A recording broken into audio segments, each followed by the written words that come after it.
Xiaomi has officially launched the Redmi Note 14 series globally, and I have the Pro Plus version here with me, or versions. It is a slightly different device from the China version I reviewed a while ago, but it comes with its own surprises. Some you might like, others not so much. But the most important question is if the Redmi Note 14 Pro Plus is a worthy successor to the Note 13 Pro Plus.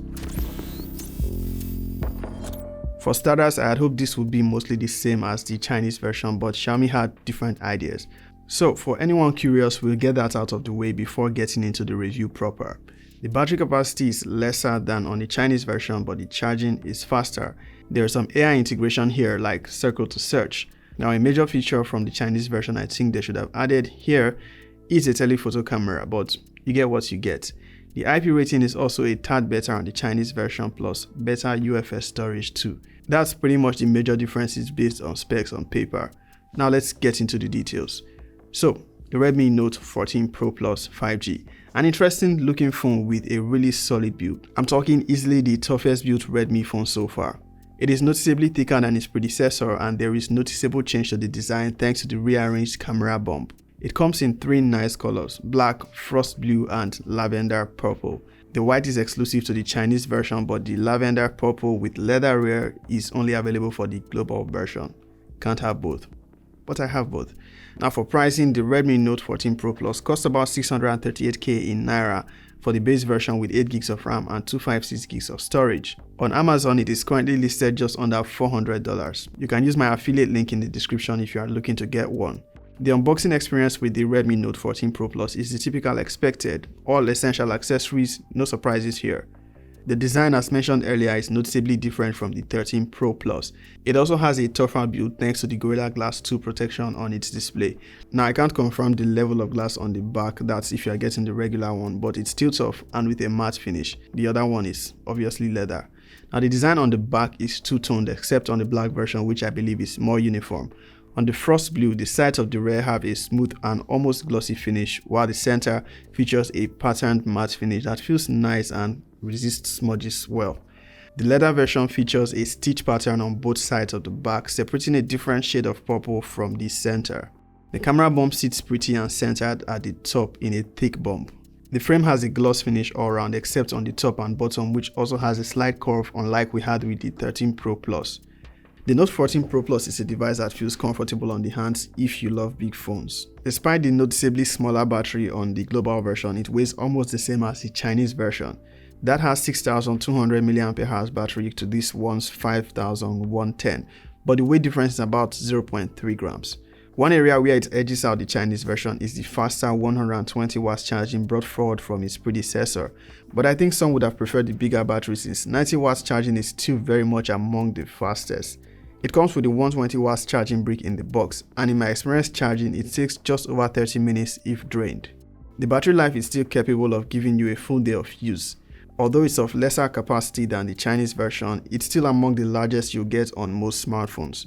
Now, the Note 14 Pro Plus is one of the toughest built Xiaomi phones. It has been reinforced internally and should survive a couple of impacts without damage.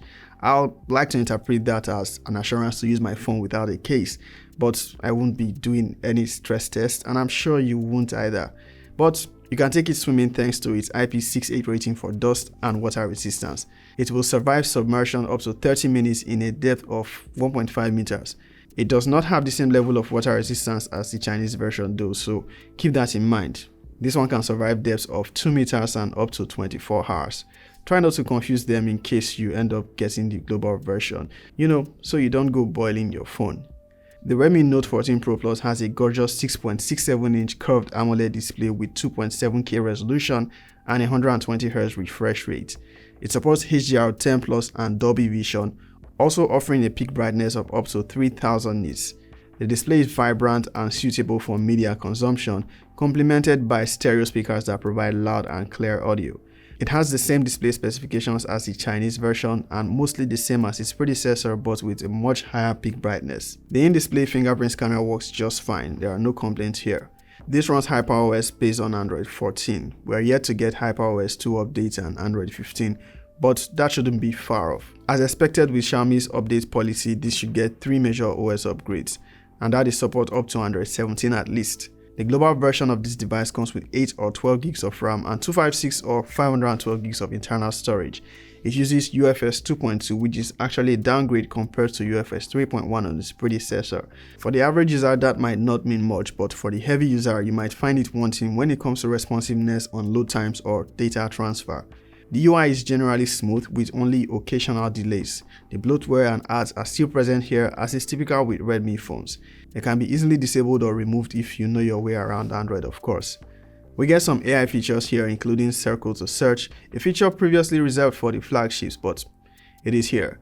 There is a dedicated section in the settings for AI services. Here you will find all its AI features, including image expansion, which surprisingly does great. Although that feature is not yet present here, but I've used it on the Xiaomi 14T.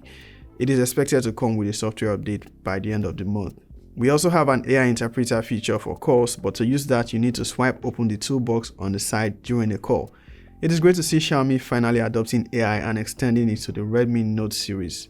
There are more AI features which we expect will come with a software update by the end of January, including the image expansion I mentioned earlier. The Note 14 Pro Plus is equipped with the Snapdragon 7S Gen 3 processor. It's been a while we got Snapdragon on the high end of the Redmi series in this region. I think the last Redmi Pro phone to come with Snapdragon for this region was the Note 12 Pro, which was basically a Note 10 Pro reincarnated. Correct me if I'm wrong. The Note 14 Pro Plus excels in everyday tasks and can handle heavy use and multitasking with ease. Xiaomi also maintained the support for eSIM on this device. If you love gaming, you will appreciate the fact that this has been optimized to give high graphics performance for most games. Call of Duty Warzone Mobile, as demanding as it is, can achieve peak graphics performance on the Note 14 Pro Plus. That is some flagship level graphics performance, but while it is generally enjoyable, there may be occasional lags and the device can become noticeably warm. Now, it did not overheat in my experience, but it is worth noting. You will get more consistency if you tone down the graphics settings. With Call of Duty Mobile, to play on max frame rate settings, you need to drop the graphics settings to high. It can be set to max, but the frame rate drops to very high. If you're a PUBG enthusiast, you can enjoy Ultra HDR graphics with Ultra frame rate. The highest available frame rate option is Extreme, but there is no Extreme Plus, even at smooth graphics. The gaming performance is mostly the same as the Chinese variant and much improved over the Note 13 Pro Plus, so no issues there. Now, cameras. This is one area I think Xiaomi could have done a lot better.